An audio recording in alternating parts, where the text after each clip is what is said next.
Okay, the 3 best ultras in the world. Now, I've chosen these because, number one, I've done them, so I have experience, and I know that also you can do them, because if you can run a marathon, you can run these races. They're all on the road, so essentially this is the 3 best ultramarathons on the road that I know of in the world. Number 1 is Comrades Marathon. Now, Comrades Marathon is 89 kilometers from Durban to St. Petersburg, and then that's the up run, so net incline, and then the next year it's alternative years and you come down, and so you end up in Durban in a big stadium. I've done the up year. I want to say it was 2019 that I did the up year. 89 kilometers, 25,000 people do the race. So if you've run a big city marathon like London Marathon or Berlin Marathon or New York or Chicago, a lot of people, but there's no race in the world that there's that many runners running way more than a marathon. It's more than 50 miles, it's 89 kilometers, and there's 25,000 people doing it. So it's my favorite for these reasons. It's got a massive history. There's historic in terms of the people that have won it, in terms of the history of the event and how it sort of helped the country through difficult times. What I felt was this: when I landed in South Africa, I'd watched films and I read books and I kind of had an idea about South Africa. When I landed, it felt tense. It felt tense. The racial divide is present all the time. And I landed in Durban. And what I felt for the first sort of 2 days leading up to the race, and I was tired getting in there because I'd had to work. I'd had to do some work with Nike for the 2 weeks leading up to it in Oregon, and so I flew there via Dubai. I spent a couple of days in Dubai trying to sort of get myself back.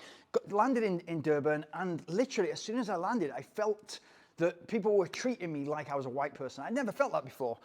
I kind of felt it a few times when I've been in Asia and people are treating you like a foreigner. I felt it around the world where people are treating you like a visitor.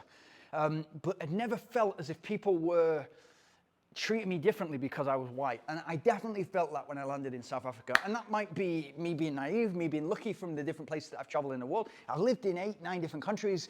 I've traveled to more than 40 countries.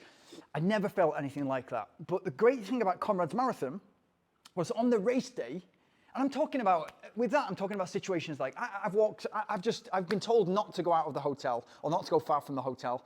I've gone for easy runs on the 2 days leading up to the race, and cars have tried to hit me. I always kind of run facing the traffic. Cars have tried to hit me. I've gone into the supermarket, despite being told not to kind of go out and stuff like that. I was, a bit maybe arrogant, ignorant when it came to that. Went to the supermarket to get what I love, my bananas, my sweet potatoes, my porridge and stuff like that, to get on a regular diet, my usual diet leading up to the race.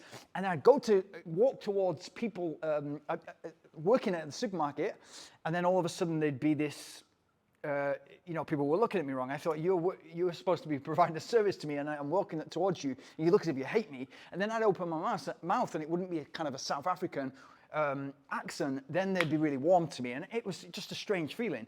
But the amazing thing about the race is that completely dissipates for race day. So it's like anything in the country that's to do with sport.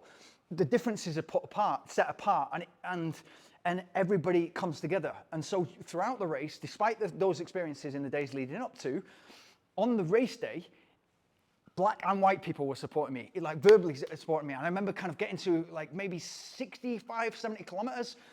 I was feeling it at this point. I wasn't wearing the right size shoes. I was feeling it. I was feeling in pain. My toenail was coming off. It was horrible. And these 4 big black women said to me, "Come on, white boy," like that in the African accent. And it was so energizing and so kind of, literally the hairs on the back of my neck stood up. And I felt that a lot through the race when there was volunteers, black and white, working together, giving you water. I felt it with the runners, that nobody was kind of like, there was no division. It was kind of like we're all runners. You're kind of volunteer helping the race. You see this is a great thing. Comrades is a great thing for South Africa. And just for those reasons alone, that is one of the most amazing experiences. I remember being stood on the start line, and they play 3 different songs.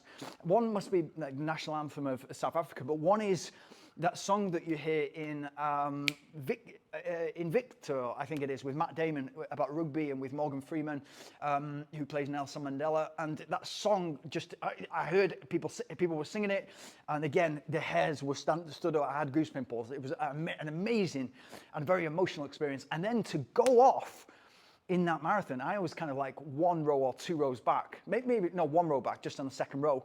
And our team, Nedbank, we were all kind of boxed in together, and we just kind of like been warming up at a hotel, literally 200 meters away from the start, and then went off. And for the first time usually in an ultramarathon, I'd be one of the first top 5 or top 10 and kind of figuring out what to do. There was hundreds of people in front of me. So that first kilometer we did in around about 3 minutes, 3:05. So I'm running less than sub 5 minute mile pace, and thinking, I can't even hold this for half a marathon, let alone 89 kilometers. So it kind of like got away from me, and then got it under control. But what an amazing experience. Like, that has to be number one. Second one is Il Passatore in Italy. I'm obviously biased because I won this event in 2022.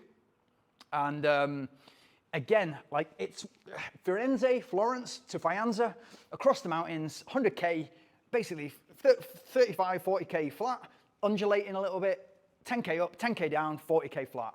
And you've got the most passionate sports spectators on the planet, Italians, cheering you on from small villages all the way along the race. And it doesn't matter where you're from.